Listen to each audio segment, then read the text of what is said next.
నమస్తే, welcome to Avani news network. America Iran యుద్ధం తీవ్రంగా నడుస్తున్నది. ఎందుకో ఈసారి ఇజ్రాయిల్ ఆ యుద్ధంలో భాగస్వామ్యం కాలేదు, అవుతుందేమో మధ్యలో. గతంలో కూడా ఇజ్రాయిల్ అమెరికా కలిసి ఇరాన్ మీద దాదాపు 2 నెలల పాటు దాడి చేసింది. ఇరాన్ కూడా ఎదుర్కొన్నది. ఈ నేపథ్యంలో ఈ పరిణామాల మధ్య ఒక విషయం న్యూయార్క్ టైమ్స్ బయటపెట్టింది. న్యూయార్క్ టైమ్స్ బయటపెట్టిన ఈ విషయం, ఈ రహస్యం నిజంగా ప్రపంచం మొత్తాన్ని ఒక్కసారి దిగ్భ్రాంతికి గురి చేసింది. ఇరాన్ మొత్తం ఐక్యంగా ఉందని, ఇరాన్ ప్రజలందరూ అమెరికాకు వ్యతిరేకంగా నిలబడ్డారని, ఇరాన్లోని నాయకులందరూ కూడా అమెరికాకు ఇజ్రాయెల్కు వ్యతిరేకంగా నిలబడి పోరాడుతున్నారని చాలామంది ప్రాణాలు కూడా ఇచ్చారు. అందరూ ఐక్యంగా ఉన్నారని ఒక నమ్మకాన్ని బద్దలు చేసింది. ఇజ్రాయెల్ మొసాద్, ఇజ్రాయెల్లోని ఇంటెలిజెన్స్ సంస్థ మొసాద్, మనకు తెలుసు అది మర్డర్లకి పేరెన్నికగలది, కుఖ్యాతిగాంచినది. వాళ్లకు నచ్చని, ఆర్థికంగా ఉపయోగపడని, వాళ్ళకు అవసరమైనప్పుడు సహాయం చేయని, వాళ్లకు వ్యతిరేక ప్రయోజనాలు ఉన్న వాళ్ళ ప్రధానులను, అధ్యక్షులను టార్గెట్ చేసి చంపడంలో మొసాదు చాలా కుఖ్యాతిగాంచినది. అట్లా ఇరాన్ సుప్రీం లీడర్ ఖమేనీని కూడా చంపేశారు. అయతుల్లా అలీ ఖమేనీని చంపేశారు. చాలామందిని చంపారు. ఈ నేపథ్యంలో ఇరాన్కు సంబంధించిన ఒక పెద్ద నాయకుడు మొసాద్ కోవర్టుగా మార్చుకుంది అనే వార్త నిజంగా కూడా ప్రపంచం మొత్తం దిగ్భ్రాంతికి గురైంది. ఇరాన్ నాయకుడు కోవర్ట్, అతిపెద్ద నాయకుడు, ఆ దేశానికి అధ్యక్షుడుగా చేసినవాడు. ఆ దేశానికి 2005 నుంచి 2013 వరకు దాదాపు ఈ 2 టర్మ్స్ 2 సార్లు అధ్యక్షుడిగా పనిచేసిన అహ్మదీ నెజాద్ ఇజ్రాయెల్కి కోవర్టుగా మారిపోయాడు. మొసాద్ కోవర్టుగా మారిపోయాడు. ఇవాళ కొత్తగా కాదు, 2022 నుంచే మొసాద్ ఆయనను కోవర్టుగా మార్చుకుంది అనే వార్తను ప్రచురించింది న్యూయార్క్ టైమ్స్. 2022 నుంచి ఆయనతో సంబంధాలు ఏర్పాటు చేసుకున్నది, కంటిన్యూ చేస్తున్నది. 2023 నుంచి ట్రాప్ చేసింది. 2023 చివరికి ట్రాప్లో పడ్డాడు ఆయన.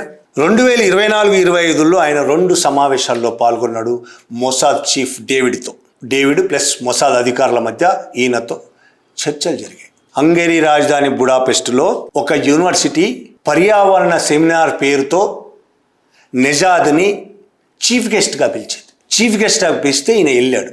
ఆ కార్యక్రమాన్ని ఏర్పాటు చేయాలని హంగేరీకి సూచించింది, ఆ యూనివర్సిటీకి సూచించింది, ఏర్పాటు చేయించింది మొసాద్.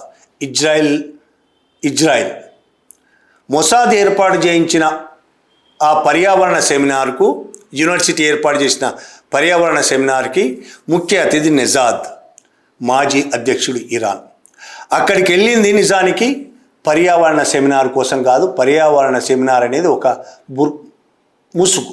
అక్కడ ఈయన మొసాద్ అధికారులతో చర్చలు జరిపాడు. ఆ తర్వాత కూడా హంగేరీలో ఇంకొకసారి కూడా చర్చలు జరిగాయని వార్తలు. ఈ 2 సార్లు 2024, 2025లో ఆయన చర్చలు జరిపారు. ఆయన విదేశాల్లో చేసిన అన్ని ప్రయాణాలకు సంబంధించిన ఖర్చులను ఇజ్రాయిలే భరించింది. మొసాద్తో సంబంధాల్లోకి వెళ్ళిపోయిన తర్వాత నెజాద్ తన రూపాన్ని మార్చుకున్నాడు, తన హెయిర్ స్టైల్ మార్చుకున్నాడు, ఇంగ్లీష్ నేర్చుకున్నాడు, ఇంగ్లీష్లోనే మాట్లాడడం మొదలుపెట్టాడు. అంతకుముందు గడ్డం పెంచుకునేవాడు, గడ్డం ట్రిమ్గా చేసుకోవడం మొదలుపెట్టాడు, సూటు బూటు వేసుకోవడం మొదలుపెట్టాడు. మరింత యవ్వనంగా కనిపించడానికి ముఖానికి బాటాక్స్ చేయించుకోవడం వంటివి కూడా చేశారు. ఎందుకు? ఇజ్రాయిల్ అమెరికా వాళ్లకు అనుగుణంగా తన రూపం కూడా మార్చుకున్నాడు అనేది న్యూయార్క్ టైమ్స్ చెప్పింది. విదేశీ పర్యటనలో ఉన్నప్పుడు ఈయనతో పాటు భద్రతా సిబ్బంది ఉంటాడు, IRGCకి సంబంధించి. వాళ్ళకు కూడా తెలియకుండా కొన్ని గంటల పాటు మాయమయ్యేవాడు అనేది ఇరాన్ కనిపెట్టింది. దీనికంటే ఇంకా ముఖ్యమైన విషయం ఏంటంటే ఈ సంవత్సరం ఫిబ్రవరి 28న దాడులు మొదలయ్యాయి, అమెరికా ఇజ్రాయెల్ దాడులు. అయతుల్లా ఖమేనీ మీద ఉన్న బిల్డింగ్ మీద దాడులు జరిగాయి.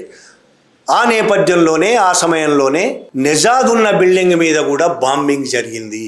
నెజాద్ ఉన్న బిల్డింగ్ మీద బాంబింగ్ జరిగినప్పుడు అతన్ని మొసాద్ ఏజెంట్లు రక్షించి, ఒక కారులో రక్షించి తీసుకెళ్ళి ఒక రహస్య ప్రదేశంలో, ఇరాన్లోనే మొసాద్కు సంబంధించిన ఒక రహస్య ప్రదేశంలో దాచారు. దాడిలో చనిపోయారని అందరూ అనుకున్నారు, కానీ నెజాద్ చనిపోయాడు ఆ దాడిలో అని అందరూ అనుకున్నారు, కానీ అతన్ని రక్షించి ఒక రహస్య ప్రదేశంలో దాచారు. అతను అక్కడ చనిపోలేదని, అక్కడి నుంచి తప్పించుకున్నాడనే విషయం ఇరాన్ అధికారులకు తెలిసింది. ఇరాన్ నాయకులకు తెలిసింది. అప్పుడు కూడా రెండోసారి మళ్ళీ అనుమానాలు వచ్చాయి. ఒకటి, విదేశాల్లో మాయమవడం, భద్రతా సిబ్బంది కళ్ళు కప్పి మాయమవడం. రెండు, ఇక్కడి నుంచి తప్పించింది ఎవరు? ఇరాన్ మిలిటరీ తప్పించలేదు, ఇరాన్ పోలీసులు తప్పించలేదు, మరి ఎవరు తప్పించారు అనేది కూడా అనుమానం వచ్చింది ఇరాన్ అధికారులకు. అయితే యుద్ధం మొదలైన తర్వాత జరుగుతున్న పరిణామాలు చూసి నిజాద్కి ఆయన తప్పు చేశారనేది అర్థమైంది. తప్పు చేశానంటే పశ్చాత్తాపం కాదు, అది ఇరాన్ ఓడిపోదు, ఇరాన్ నిలబడుతుంది అనే విషయం అతి కొద్ది రోజులకి, యుద్ధమైన కొద్ది రోజులకి ఆయనకు అర్థమైంది. మొసాద్ ఫెయిల్ అయ్యింది అనేది ఆయనకి అర్థమైంది. వెంటనే మొసాద్ ఎక్కడైతే ఆయనను దాచిందో అక్కడి నుంచి మొసాద్కు కూడా తెలియకుండా పారిపోయాడు. అసలు ఇజ్రాయిల్ అమెరికాల ప్లాన్ ఏంది? ఇది అమెరికాకు కూడా తెలిసే వ్యవహారం అంతా. న్యూయార్క్ టైమ్స్ చెప్తున్న ప్రకారం వాళ్ళ ప్లాన్ ఏంది? ఇరాన్ మీద దాడులు చేయడం, ఇరాన్ నాయకులందరినీ చంపేయడం, ప్రజలు తిరుగుబాటు చేస్తారు. ఆ సమయంలో ఇరాన్లోని పాలకులను మొత్తం మార్చేసి కొత్త పాలకులను తీసుకొచ్చి మనమే పెట్టడం, అప్పుడు నిజాద్ను అధ్యక్షుడిగా ఉంచి మనం ఆయనను నడపడం అనే ఒక ప్లాన్. నిజాద్ గతంలో దాదాపు 8 సంవత్సరాలు అధ్యక్షుడిగా చేస్తున్నాడు కాబట్టి ఆయనకు పరిపాలన గురించి క్షుణ్ణంగా తెలుసు కాబట్టి అతన్ని తమ చేతిలో కీలుబొమ్మగా మార్చుకొని అతన్ని అధ్యక్షుడిగా పెట్టి పరిపాలన సాగించాలనే ఒక పెద్ద ప్లాన్లో, ఒక కుట్రలో భాగంగా ఆయనను వలవేసి వశపరుచుకున్నారు. ఇది ఇరాన్కు తెలిసింది అనేది న్యూయార్క్ టైమ్స్ చెప్పింది. ఐఆర్జీసీ ఆయనను పట్టుకుందని, గృహ నిర్బంధంలో ఉంచిందనే వార్తలు కూడా వచ్చాయి. అయతుల్లా అలీ ఖమేనీ అంత్యక్రియల సందర్భంగా ఒకసారి ఆయన కనిపించాడు, మళ్ళీ కనిపించలేదు అనేది కూడా ఒక వార్త వచ్చింది. ఇది కూడా న్యూయార్క్ టైమ్స్ చెప్పింది. అయితే న్యూయార్క్ టైమ్స్ చెప్పని విషయాలు ఏంటి? అసలు నిజాద్ అధ్యక్షుడిగా పనిచేసిన కాలంలో ఇజ్రాయెల్కు పచ్చి వ్యతిరేకి. న్యూక్లియర్ ఇంధనాన్ని శుద్ధి చేసిన వాడు మొదట ఆయనే. శుద్ధి చేయాలని ఆదేశాలు ఇచ్చినవాడు మొదట ఆయనే. ఇరాన్ను అమెరికాకు, ఇజ్రాయెల్కు వ్యతిరేకంగా బలంగా నిలబెట్టాలని కోరుకున్నది ఆయనే. చాలా కఠినాత్ముడుగా, ఇరాన్ ఇజ్రాయెల్ విషయంలో చాలా కఠినాత్ముడుగా పేరుగాంచిన వాడు. అలాంటి వాడు మొసాద్ వలలో ఎలా పడ్డాడు? అది అసలు ప్రశ్న. అది ఆయన అధ్యక్షుడిగా ఉన్నప్పుడే విత్తనం పడింది. ఆయన 2005 నుంచి 2013 వరకు 2 సార్లు అధ్యక్షుడిగా పనిచేశాడని ముందే చెప్పాను కదా. రెండోసారి అధ్యక్షుడు అయిన తర్వాత, రెండోసారి అధ్యక్షుడైన తీరు పట్ల ప్రజల్లో చాలా వ్యతిరేకత వచ్చింది. ఆయన అనేక అక్రమాలకు పాల్పడి అధ్యక్షుడు అయ్యాడనేది ప్రజలు భావించారు. రెండోసారి ఆయన పరిపాలనలో అవినీతి విపరీతంగా పెరిగిపోయింది. ఈ నేపథ్యంలో ప్రజలు పెద్ద ఎత్తున నిరసనలు, ఆందోళనలు చేయడం మొదలుపెట్టారు. గ్రీన్ మూవ్మెంట్ అనే పేరుతో ప్రజలు పెద్ద ఎత్తున ఆందోళన చేయడం మొదలుపెట్టారు. ఆ టైంలో వందలాది మంది అరెస్ట్ అయ్యారు, అనేక మంది చనిపోయారు కాల్పుల్లో.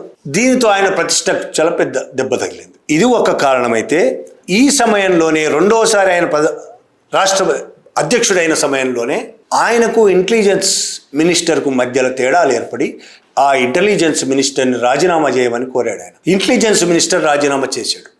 కానీ అదే సమయంలో Iran supreme leader Ayatollah Ali Khamenei ఆ ఇంటెలిజెన్స్ మినిస్టర్ కొనసాగాలని ఆర్డర్స్ ఇష్యూ చేశాడు. అధ్యక్షుడు నిజాద్ ఏమో వద్దన్నాడు, ఖమేనీ ఏమో అతన్ని కొనసాగాలని ఆదేశాలు జారీ చేశాడు. అది నిజాద్కు చాలా కోపం తెప్పించింది. అసహనంతో దాదాపు 11 రోజుల పాటు ఆయన కార్యక్రమాలకు వెళ్లకుండా ఇంట్లో కూర్చున్నాడు. ప్రభుత్వ కార్యక్రమాలకు వెళ్ళలేదు, క్యాబినెట్ మీటింగులకు వెళ్ళలేదు, ఫైళ్లు సంతకాలు పెట్టలేదు, మత కార్యక్రమాలకు కూడా ఎక్కడికి వెళ్ళలేదు 11 రోజుల పాటు. తర్వాత సుప్రీం లీడర్ అయతుల్లా ఖమేనీ అతనికి ఒక సమాచారం, అంటే ఒక లెటర్ రాసినట్టు తెలిసింది, ఇన్ఫర్మేషన్ ఇచ్చాడు.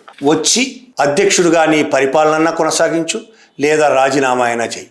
నేను ఆ నిర్ణయాన్ని మార్చుకునే ప్రసక్తి లేదు. ఇంటెలిజెన్స్ మినిస్టర్ కొనసాగుతాడు, ఆ నిర్ణయాన్ని నేను మార్చుకోను. నీకు ఇష్టమైతే అధ్యక్షుడిగా పరిపాలన కొనసాగించు, లేదైతే రాజీనామా చేయి. ఆ సమాచారం ఆయన దగ్గర నుంచి రాగానే వెంటనే వచ్చి మళ్ళీ అధ్యక్షుడిగా కొనసాగాడు. కానీ ఆ రోజు నుంచి ఆయన అధ్యక్ష పదవి ముగిసిపోయిన దాకా, దాదాపు 2013 దాకా ఆయనకు ఖమేనీకి మధ్య సరైన సంబంధం లేదు. ఇక తర్వాత మళ్ళీ అధ్యక్షుడు కావాలని ఆయన కోరుకున్నాడు. కానీ అక్కడ చట్ట ప్రకారం 2 సార్లే అధ్యక్షుడు అవ్వాల్సి ఉంటుంది. అదొక కారణమైతే ఆయన అనేక సార్లు 2017, 2021, 2024లో ఆయన అధ్యక్ష పదవికి పోటీ చేయాలని నామినేషన్ వేసినా ఆయన నామినేషన్ తిరస్కరించారు. అంటే ఆయన నిలబడడానికి సుప్రీం లీడర్ ఒప్పుకోలేదు. ఆ సమయం నుంచి, అంటే 2017, 2021, 2024, 2023 అప్పటికి ఆయన ఖమేనీ పట్ల, అక్కడి పాలకుల పట్ల చాలా అసంతృప్తితో ఉన్నాడనే విషయం మొసాద్కు తెలిసి ఆయన మీద వల వేయడం ప్రారంభించారు. వేయగా ఎర్రకు ఆయన తగిలాడు. ఇది అసలు ఆయన ఎట్లా వలలోకి వచ్చాడు అనేది జరిగిన పరిణామం. అట్లా వలలో చిక్కిన ఆయనను మెల్లిగా ఉపయోగించుకొని మళ్ళీ నిన్నే అధ్యక్షుని చేస్తామని అతనికి చెప్పి, మేము దాడి చేస్తాం, ఓడిపోతుంది ఇరాన్, పాలకులను దించేసి నిన్నే అధ్యక్షుని చేస్తామనేది ఆయనకిచ్చిన హామీ. కానీ చివరి నిమిషంలో ప్లాన్ మొత్తం తలకిందులైంది. ఇరాన్ ఓడిపోయే పరిస్థితే లేకుండా అయిపోయింది. ఇరాన్ ఓడిపోతుందన్న నమ్మకం మొసాదుకు కూడా లేకుండా అయిపోయింది. అమెరికా కూడా ఓడిపోదు అనేది అర్థమైంది. నిజాదుకు కూడా ఆ విషయం అర్థమై వెంటనే మొసాద్ నుంచి తప్పించుకున్నాడు. అయితే ఇందులో ఇంకొకటి కూడా ఉన్నది. సరే, కారణాలు ఏవైనా అయినప్పటికీ ఈయన పరిపాలన కాలంలో ఈయన అనుచరులు కొంతమంది చాలా అవినీతికి పాల్పడ్డారని కొన్ని ఆరోపణలు వచ్చాయి. అదొకటే కాకుండా మతాన్ని రాజకీయాలకు ముడిపెట్టకూడదు అనేది ఈయన డిమాండ్ చేస్తుంది. మంచి డిమాండ్ అది. మతమే మత కార్యక్రమంలాగా ఉంచాలి, పాలన వేరుగా ఉండాలి అనేది ఈయన అభిప్రాయమా కాదా మనకు తెలియదు. ఖమేనీతో విభేదాల తర్వాత ఈయన చేసిన డిమాండ్. ఈ డిమాండ్ న్యాయంగా అనిపిస్తుంది ఎవరికైనా. కానీ నిజంగానే ఖమేనీ కానీ ఆ పాలకులు కానీ అక్కడ మతరాజ్యమే ఉండాలని కోరుకుంటున్నారు కాబట్టి, ప్రజాస్వామ్యాన్ని వాళ్ళు అంగీకరించారు కాబట్టి వాళ్ళు షరియత్ పాలనో లేకపోతే మత పాలనో కొనసాగించాలనుకుంటున్నారు. ఈయన ఆర్గ్యుమెంట్ను వ్యతిరేకించారు.